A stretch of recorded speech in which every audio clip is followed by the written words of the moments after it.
Lotus reality and agro farming వారు premium farm land projects మన పొలం ఫేజ్ 1, 2 మరియు 3 కంప్లీట్ చేసుకొని మన పొలం phase 4 Wasar village at Narayana Khed లో ఆగస్టు 15 ఇండిపెండెన్స్ డే రోజు గ్రాండ్ లాంచ్ చేయడం జరుగుతోంది.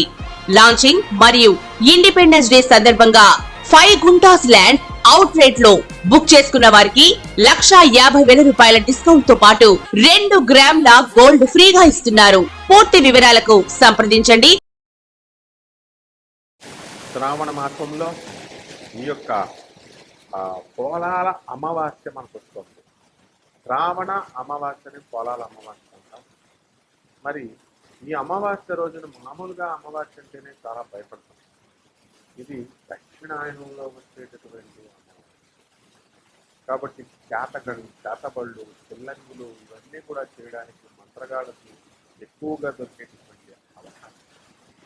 ఈ దక్షిణాయనంలో మహాలయ అమావాస్య అయితే పితృపక్షాలకు మనం ఎలాగైతే ఈ యొక్క పిండాలు, ప్రధానాలు ఇవన్నీ కూడా చేస్తామో కూడా అలా మొత్తం ఈ శ్రావణ అమావాస్యకి మనం పోలాల అమావాస్య చేస్తాం. పోలాల అమావాస్య చరిత్ర ఏంటండి అంటే, ఒక ఆవిడ ఉండేది, పురాణ కథ చెప్తున్నాను. ఆవిడ పిల్లలు పుడుతున్నారు. ఒక అమావాస్య ఒక సంవత్సరం అవుతుంది. నెక్స్ట్ అమావాస్య వచ్చేసరికి ఆ పిల్లలు చచ్చిపోతారు. ఇలా 5-6 సంతానాలు జరిగేసరికి అందరూ చచ్చిపోతుంటే అర్థం కాక ఆమె ఏం చేస్తుందో ఆ శవాలన్నీ తీసుకెళ్ళి పోచమ్మ తల్లి గుడి, వాళ్ళ ఊర్లో ఉన్న పోచమ్మ తల్లి గుడిలో కింద పాతేస్తుంటే ఇలాగ కొన్ని రోజులు జరిగేసరికి ఆ పోచమ్మ తల్లిని ప్రార్థిస్తూ ఉంటే పోచమ్మ తల్లి ఏం చెప్పింది, నువ్వు ఒక వ్రతం చేశావు, ఆ పోలాల అమావాస్య వ్రతం. ఆ వ్రతంలో చిన్నపిల్లలు అల్లరి చేస్తున్నారని మధ్యలో నువ్వు ప్రసాదం ఇచ్చావు, మడి ఆచారం నువ్వు పాటించలేదు, కాబట్టి నీకేం చేస్తాను నేను, ఈ పిల్లలందరూ కూడా చనిపోవడానికి కారణం అది. ఎవరైతే వేణుస్వామి చెప్పారని చెప్పేసి ఈ యొక్క పూజలు, యోని పూజలు, తాంత్రిక పూజలు అని చెప్పి మీరంతా కూడా ఈ పూజలు చేశారు. వామాచార, కౌలాచార పూజలు. దానికి నియమ ఆచారాలకు భంగం కలిగేలా చేస్తే ఏమైంది ఇక్కడ ఈ పోలాల అమావాస్య కథలో? అమ్మవారు క్రోధంతో మామూలు మడి ఆచారం మామూలు తప్పితేనే ఊరుకోలేదు, ఆ పిల్లల్ని చంపేస్తుంది. మరి మీ పరిస్థితి ఏంటో ఆలోచించండి. ఆయనలాగా చెప్పేవాళ్ళు కౌలాచారం అని, తర్వాత సమయాచారం అని, తర్వాత దక్షిణాచారం అని, ఈ యొక్క వామాచారం అని ఇవన్నీ చెప్తున్నారు. దక్షిణాచారం పర్వాలేదు, సమయాచారం అవంతా కూడా ఓకే, మిగతావన్నీ కూడా కాపాలికమని ఇవి అని అవని పంచబలులు, పంచమకరాలు చెప్పిన వాళ్ళు ఎవరు ఉండరు మీ కుటుంబాలు ఎగిరిపోతున్నప్పుడు. పేకలు కోసేసి మేకలు రక్తం వేసేసి ఇలాగ విగ్రహంలో దక్షిణ కాళిక అని ఒకడు, శ్మశాన కాళి అని ఒకడు ఇలా వేసేసి రక్తాభిషేకం చేసేస్తున్నట్టు బెల్డప్పులు ఇచ్చి ఫోన్ చేస్తే పోలాల అమావాస్య ఊరుకోదు అమ్మవారి పోచమ్మ తల్లి. కాబట్టి అంతా నాశనమే. ఇలాంటి అవైదిక కర్మలు, ఇలాంటి పూజలు చేసేటటువంటి వాళ్ళకు వంశ నాశనం అయిపోతుంది. ఇందులో సందేహం లేదు, మీ మంచి కోరి నేను చెప్తున్నాను. కాబట్టి పోలాల అమావాస్యలో అప్పుడు మళ్ళీ చక్కగా మడి కట్టుకొని చేయమంటే అప్పుడు ఆ అమ్మాయి చక్కగా చేసిన తర్వాత బ్రహ్మాండంగా మంచిగా పిల్లలు నిలబడ్డారు. ఇది పోలాల అమావాస్య చరిత్ర. ఈ అమావాస్య రోజున మనము ఏం చేయాలి అంటే, మంత్రాలు తీసుకున్నారు చాలామంది. గురుగారు నాది కర్కాటక రాశి, మృగశిర నక్షత్రం, మీకు మీరే చెప్పేస్తున్నాను ఫోన్లో. మరి నేను ఏ మంత్రం చేయాలండి అంటే నువ్వు మంత్రం అడిగేగానే హనుమత్ ప్రత్యంగిరా మంత్రం ఇవ్వండి అంటే నువ్వు మంత్రం అడిగేగానే నేను ఇచ్చేస్తానికి అసలు నీకు చరిత్ర ఏంటి? నువ్వు ఎవరు అసలు? దేవుడితో నీకు ఉన్న అనుబంధం ఏంటి? ఏ మంత్రాలు చేసావు అంతకుముందు? ఒకేసారి నాకు ఫోన్ చేసేసి 10th క్లాస్ పాస్ అవ్వకుండా, ఇంటర్ పాస్ అవ్వకుండా MBBSలో సీట్లు చేయాలండి, నాకు MDలో కావాలండి, MS లో కావాలండి, లేకపోతే MTechలో కావాలండి అంటే ఇచ్చేస్తారు ఎవరైనా? నువ్వు ఏం చేసావు అసలు? ఎన్ని సంవత్సరాలు చేసావు? సాధన అన్నీ చూస్తాం కదా. అలా తర్వాత అడిగితే ఒక ఆవిడ ఏం చెప్పిందంటే, ఏమండి నేను వైజాగ్ నుంచి చేస్తున్నానండి, బాలా త్రిపురసుందరి నిన్ను గణేశుడికి చేశానండి, మరి మంత్రం ఎన్ని లక్షలు జరిగిందమ్మా జపం అన్న. అది అలా లెక్క పెట్టుకోవట్లేదండి, నేను మామూలుగా చేసేస్తున్నానండి. అంత అశ్రద్ధ పనికిరాదు. నువ్వు ఒక దాని మీద నువ్వు నిలబడ్డావంటే నువ్వు ఎన్ని లక్షలు చేసావు గురువు అడుగుతున్నప్పుడు ఆ కౌంట్ కూడా చెప్పాలి నువ్వు. అప్పుడే ఆ దేవత మీద నీకు అంత శ్రద్ధ ఉన్నట్టు, అప్పుడే నీకు ఫలిస్తుంది. తర్వాత ఈ కొన్ని కొత్తాలపేట అని ఒకటి ఉంది, ఆయన సిద్ధేశ్వరానంద భారతి గారు. ఆ మంత్రాలు అడుగుతుంటే అందరికీ ఇచ్చేస్తున్నారు, డబ్బులు తీసుకుని ఇస్తున్నారు, ఫ్రీగా ఇస్తున్నారు, ఆశ్రమానికి ఇవ్వండి అని ఏదో రకాలుగా వాళ్ళు 18,000. ఇంకోడు ఉన్నాడు ఎవరు, మధుసూదనాచార్య అని చెప్పేసి మంత్రాలు ఇచ్చేస్తాం, తర్వాత మీకు 30,000 ఇవ్వండి, 40,000 ఇవ్వండి. ఇది ఏంటి బిజినెస్? ఊరికినే ఇచ్చినా, నువ్వు డబ్బులు తీసుకొని ఇచ్చినా, ఆ మంత్రాన్ని కనుక వాడు తీసుకున్నటువంటి శిష్యుడు కనుక చేయడం మానేస్తే అది పూర్తి చేయాల్సినటువంటి బాధ్యత ఆ గురువు మీద ఉంది. అందుకనే ఈ రోజున చూడండి, క్షుద్రశక్తులతో పూజలు చేసుకుంటున్నటువంటి వాళ్ళు, వామాచారం కౌలాచారం అని చెప్పి పూజలు చేస్తున్నటువంటి వాళ్ళు ఉవ్వెత్తుని ఎగిసి ధడేల్ మన కింద పడిపోయారు, పతనమైపోయారు. ఇంకా చాలా వంశ నాశనం కూడా అయిపోతుంది. ఇలాంటి దాన్ని ప్రోత్సహించేటటువంటి ప్రేక్షకులు కూడా సర్వనాశనం అయిపోతారనమాట. భక్తులంతా కూడా ఎవరైతే ఈ జగద్గురు ఆదిశంకరాచార్యులు వారు చెప్పిన దాన్ని వ్యతిరేకంగా వెళితే మామూలు పసుపు వేయాలా, కుంకుమ వేయాలా, గంధం వేయాలా, నిమ్మకాయ పెట్టాలా, గుమ్మడికాయ పెట్టాలా, అంతే. అతి తెలివితేటలు ఉపయోగించి డబ్బుల కోసం ప్రజలను మత్మరాశి చేద్దామా అని చెప్పి యోని పూజలని, తాంత్రిక సెక్స్ అని, ఏంటయ్యా మీదంతా? ఇలా చేస్తే ఏమవుతుంది? చూశాము మేము ఆనాటి రామలింగ సిద్ధార్థి రాజమండ్రి దగ్గర నుంచి, చంద్రస్వామి దగ్గర నుంచి, డాక్టర్ ఎన్టీ రామారావు గారు లాస్ట్కి ఏమయ్యారు? మరి ఆ పూజలు చేయించారు, శ్మశానంలో పూజలు చేయించారని అనేవారు, ఏమైపోయారు అంతా? కాబట్టి పదవీ గండాలు ఉన్నాయి, ఇవన్నీ జరిగినాయి.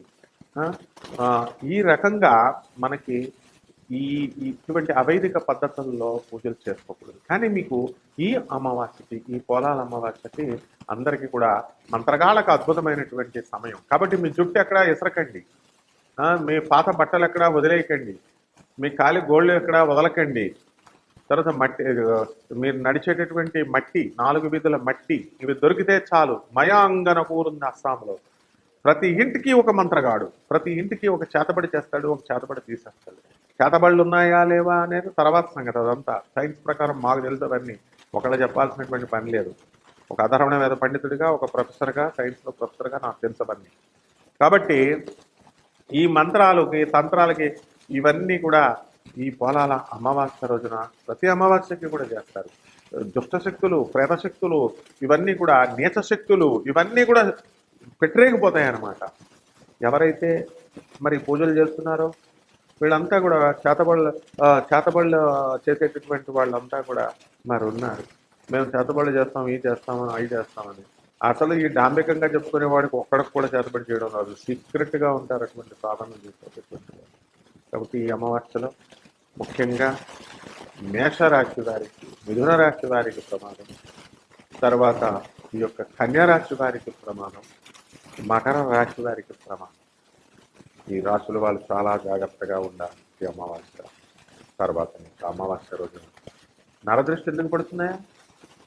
నరదృష్టి మరి నాకు హెడేక్ ఎందుకు వస్తుంది, బయటకు వెళ్ళగానే హెడేక్ వచ్చిందని అంటారు. అంటే ఇవన్నీ లేవా?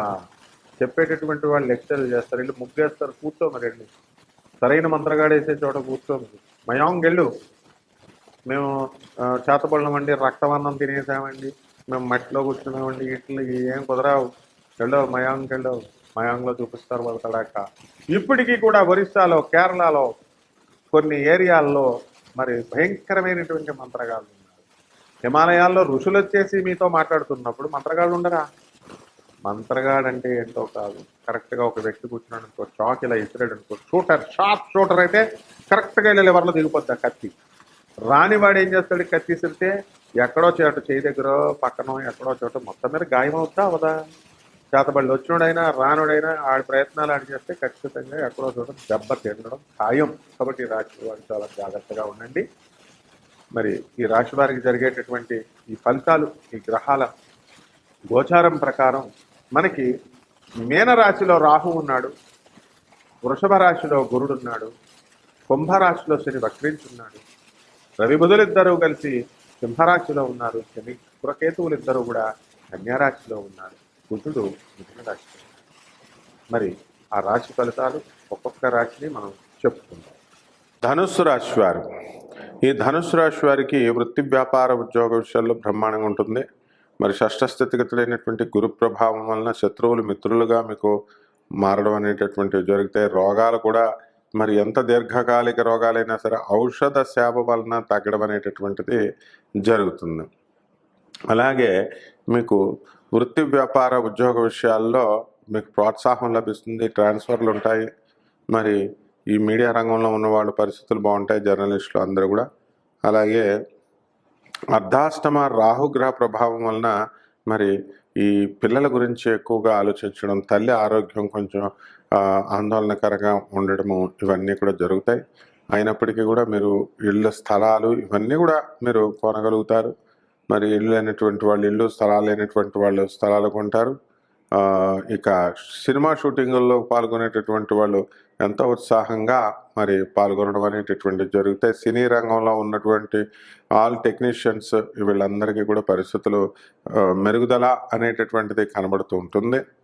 అలాగే వ్యవసాయ రంగంలో రైతులు, అగ్రికల్చరల్ ఆఫీసర్లు వీళ్ళందరూ కూడా బ్రహ్మాండంగా ఉంటుంది. బొటిక్కులు, తర్వాత వస్త్ర వ్యాపారాలు, ఈ వ్యాపారాలు చాలా ముందుకు దూసుకొని వెళ్ళిపోవడం అనేటటువంటివి జరిగితే కొత్తగా ఏ వ్యాపారం చేయాలో కూడా అర్థం కాకుండా మరి మా ఆయన రిజైన్ చేశాడండి, మరి 4.5 సంవత్సరాల నుంచి మాకు ఉద్యోగం రావట్లేదు అని బాధపడేటటువంటి వాళ్ళు కూడా ఏదో ఒక వ్యాపారం చేయాలి. కాబట్టి మీకు ఈ యొక్క ధనుస్సు రాశి వారికి రాజ్యస్థితిగతుడైనటువంటి కేతుగ్రహ ప్రభావం వలన సడన్గా మీకు ధన సంపాదన అనేటటువంటిది ఇంక్రీజ్ అవుతుంది, రావడం జరుగుతుంది. అలాగే విదేశాలకు సంబంధించినటువంటి వ్యాపారాలన్నీ కూడా క్లిక్ అవడం అనేటటువంటివి జరుగుతాయి. మీరు చక్కగా విద్యార్థులు అందరూ కూడా బ్రహ్మాండంగా చదువుకోవడం అనేటటువంటివి జరుగుతాయి. సర్వత్రా ఈ యొక్క ధనుసు రాశికి చాలా బాగుంటుంది. ఈ రాశి వారికి ఈ నెలలో జరిగేటటువంటి పరిహారం, మీ జాతకం బాగుండాలంటే, ఎదగాలంటే, ఇంకా బాగుండాలంటే ఏం చేయాలి? ఇప్పుడు మనకి వెన్నను తీసుకొచ్చి శ్రీకృష్ణ పరమాత్మ ముందు నైవేద్యం పెట్టాలి.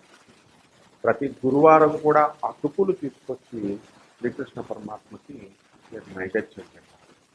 ఇది మీరు చేయాల్సినటువంటిది బుధవారం నాడు చేయాలి. లేకపోతే రెండవది, తెల్ల జిల్లేడు చుట్టూ దానికి నీళ్ళు వేసుకుంటూ తెల్ల జిల్లేడు చుట్టూ ప్రదక్షిణం చేయండి. తర్వాత ఆ తెల్ల జిల్లేడు చెట్టుకి ఆ పువ్వులవన్నీ కోసి ఈశ్వరుడికి కానీ ఆంజనేయ స్వామి వారికి కానీ దానిపైన చేయండి. ఇది రెండవ రెమెడీ. మూడవ రెమెడీ వచ్చేసరికి రావి చెట్టు క్రింద కూర్చోవాలి, దానికి నీళ్లు పోసి ఒక్కొక్క మంత్రాన్ని మీరు ఏ దేవుడిని అయితే తీసుకున్నారో, ఏ మంత్రాన్ని అయితే తీసుకున్నారో దాన్ని 10,000 సార్లు జపం చేయాలి. ఆ తర్వాత ఈ జపం తర్వాత పసుపు కుంకుమ అక్కడ వేసి దీపం వెలిగించి ఆ ప్రదక్షిణలు మీరు ఎంత ప్రదక్షిణలు చేయాలా? 108 ప్రదక్షిణలు చేయాలి. 108 ప్రదక్షిణలు చేసి పంచదార కానీ బెల్లం ముక్క కానీ ఏదో ఒకటి నివేదన చేసి, ఇది 3వ రెమెడీ. 4వ రెమెడీ వచ్చేసరికి వినాయక చవితి మనకు వచ్చింది. ఈ వినాయక చవితి గణేష్ మహారాజుకి మీరు పూజలు చేసుకోవాలా. సోమవారం నాడు ఎన్ని సోమవారాలు వస్తే అన్ని సోమవారాలు కూడా మరి మోదకాలు తయారు చేయండి. అంటే ఈ యొక్క ఉండ్రాళ్ళు తయారు చేశా 21 ఉండలు, ఈ యొక్క ఉండ్రాళ్ళు అక్కడ స్వామివారికి నైవేద్యం పెట్టాలి. తర్వాత కాకులకి మీరు ఈ ఉండ్రాళ్ళని నివేదన చేయాలి. అంటే కాకులకి తినిపించాలి. అక్కడ పెట్టేసుకుంటే కాకులు తింటారు. అప్పుడు మీ యొక్క శని దోషం పోతుంది రాశి వారికి. అలాగే ఈ నవగ్రహాల చుట్టూ తిరగాలి. నవగ్రహాల చుట్టూ తిరుగుతూ మరి మీరేం చేయాలా? ఓం శనేశ్వరాయ నమః అనేటటువంటి మహామంత్రంతో, జగద్గురువు శనీశ్వరుడు అనేటటువంటి భావనతో మీరు ఆ శనీశ్వరుడి మీద శనివారం నాడు అభిషేకం చేయాలి. ఏ పంతులు అవసరం లేదు, మీరే చెయ్యండి. అలాగే ఈ యాంత్రికంగా లేదా ఏదో సరదాగా గుడికి వెళ్ళినట్టు వెళితే నవగ్రహాలు పట్టేసుకుంటాయి మిమ్మల్ని. ఎక్స్కర్షన్ కాదు ఇది, హనీమూన్ కాదు ఇది. నవగ్రహాలతో శని అభిషేకం చేసిన తర్వాత కాళ్ళు కడుక్కోమని చెప్తున్నారు పంతుళ్ళు. వాళ్ళని పట్టుకోదు, మిమ్మల్ని పట్టుకుంటుంది శనీశ్వరుడు. శనీశ్వరుడు ఒక్కసారి పట్టుకుంటే చాలు, పెళ్ళ వదిలేస్తుంది. కలత్రపుత్ర శత్రుత్వ కారణాయ నమః అన్నాడు. పెళ్ళం రివర్స్ అయిపోద్ది, పిల్లలు రివర్స్ అయిపోతారు. మరి ఇది శని యొక్క ప్రభావం. శనీశ్వరుని చూసి మీరెవరు భయపడడానికి?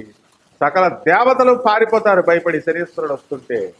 విష్ణుమూర్తి చెట్టు చాటును దాక్కున్నాడు. శివుడు త్వరలో దాక్కున్నాడు, బ్రహ్మదేవుడు ఎక్కడో చెరువు పక్కన దాక్కున్నాడు, ఇంద్రాది ఇటువంటి చిన్న చిన్న దేవతలంతా కూడా ఆరిపోతారు అష్టదిక్పాలకులు మిగతా గ్రహాలని. అది జగద్గురువైనటువంటి శనీశ్వరుడి మహిమ. ఎవరినైతే శనీశ్వరుడు అనుగ్రహిస్తాడో వాళ్ళు అపార కుబేర్లు అవుతారు. Food fats fertiliser Sushil Goenka managing director. ఉదాహరణ గూగుల్ చేసుకోండి, చూసుకోండి. నా ఫ్రెండ్ అతను, ముఖేష్ అంబానీ కజిన్ అతను. హౌడ్ ఫ్యాక్టరీ రన్ చేసి ఆ స్థాయి నుంచి ఏ స్థాయికి వెళ్ళిపోయాడు. ఇలా ప్రమాణాలు చెప్పమనండి ఎవరైతే చెప్తారో శనీశ్వరుడి గురించి. నీళ్ళు కడుక్కోవాలా, బట్టలు వదిలేయాలా, స్నానం చేసేసి ఆ బట్టలు అక్కడ వదిలేయాలా? శనీశ్వరుడు అంటరానోడు అనుకుంటున్నారా మీరు? ఎవరు వాళ్ళు చెప్పింది? శనీశ్వరుడు నవగ్రహాలు గరికపాటి నరసింహారావు గారు చెప్తారు. శ్రీ వెంకటేశ్వర స్వామి సుప్రభాతంలో చెప్పారు. మరి వీళ్ళంతా కొబ్బరి చెప్పుల కోసం అడుక్కునేవాళ్ళు వెంకటేశ్వర స్వామి టెంపుల్ దగ్గర అని చెప్పారు. ఆయన ఎంత మంచి ఉద్దేశంతో చెప్పారు? మీరు నవగ్రహాల కోసం డబ్బులు పాడు చేసుకోవద్దు అన్న ఉద్దేశంతో చెప్పారు. అంతేగాని ఆయనకు తెలియదు ఆ నవగ్రహాలు ఒక్కసారి పట్టుకుంటే గరికపాటి నరసింహారావు గారు కాదు, టీవీ మహామూర్తి కానీ, మరి ఎవరైనా సరే చాగంటి కోటేశ్వరరావు గారు కానీ ఎవరైనా సరే వెళ్ళిపోతారు. మొత్తం దేవతలే పట్టేసుకుంటాడు. కాబట్టి మహామూర్తి గారు ఏమంటాడు? ఈ నవగ్రహాలే లేవు, రాహుకేతువులే లేవు, ఈ గ్రహాలే లేవు, మరి ఇవన్నీ వెంకటేశ్వర స్వామి గుడి దగ్గర అడుక్కునేటటువంటి చెప్పలు అడుక్కుంటారని గరికపాటి నరసింహారావు గారు చెప్తారని చెప్తారు. అప్పుడు ఆయన అలా చెప్తే శనీశ్వరుడు పట్టేసుకుంటాడు, అందరూ డౌట్ లేదు. కాబట్టి ఈ భక్తులంతా కూడా ఈ రాశి వారు శనీశ్వరుడికి చక్కగా నవగ్రహాలకి శనీశ్వరుడికి అభిషేకం చేసుకున్న తర్వాత కాళ్ళు నూనె అక్కడ పడితే కడుక్కోండి అంతే. అలాగే స్నానం చేయాలనుకుంటే చేయండి అంతేగాని శని దోషం పోతుంది, నెగిటివ్ వైబ్రేషన్ పోతుంది. శనీశ్వరుడు నెగిటివ్ వైబ్రేషన్ ఇస్తాడా మీకు? మీరు నెగిటివ్ వైబ్రేషన్ ఉంటే శనీశ్వరుడికి అభిషేకం చేసిన వెంటనే అక్కడ పోయిందంటే మళ్ళీ మీరు స్నానం చేసి సపరేట్గా మళ్ళీ మీరు బట్టలు అక్కడ వదిలేసి మీ ముష్టి బట్టలు ఎవరికి కావాలా? ఇలా మీరు చేయండి. ఇలా చేసినప్పుడు మీకు జాతకం బ్రహ్మాండంగా పరిగెడుతుంది. శుభమస్తు.